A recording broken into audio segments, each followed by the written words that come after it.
Yan, nakikita nyo ba yan guys? Bumili ako ng isang perasong yellow pin dahil ang sarap sa gata yan. Tapos haluan nyo na lang yan ng alimasag. Ayan oh, bumili ako ng ilang peraso dahil syempre ang mahal, diba? Ayan, pag nag-crave ka, yung tama lang, no? Ayan, hahaluan ko yan ng malunggay. Ayan, malunggay. Tapos ayan ang aking mga gulay-gulay lang dyan at alugbati pa. Siyempre, pipigaan natin yung gata na binili natin. Then, gusto ko ako ang magpiga. Yummy na naman ang ating pananghalian yan. Diba? Yellow pin with alimasag. Tapos, gagataan nyo. Lagyan nyo ng malunggay. O, siyempre, damihan nyo ng luya. Kahit mahal ang luya, pangpaalis po yan ng langsa, no? Ayan, ayan. Tara, magluto na tayo.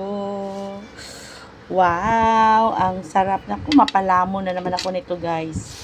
Ay, talaga lang. Tapos, damihan nyo ng mga gulay-gulay. Marami akong gulay-gulay dito, guys, oh. Ayan, oh. Ay, talaga lang. Talaga lang, guys. Ayan na naman ang ating pabulok na nga yung aking, malunggay. Pero, pwede pa yan. Pipilian mo na lang yan, no? Ayan.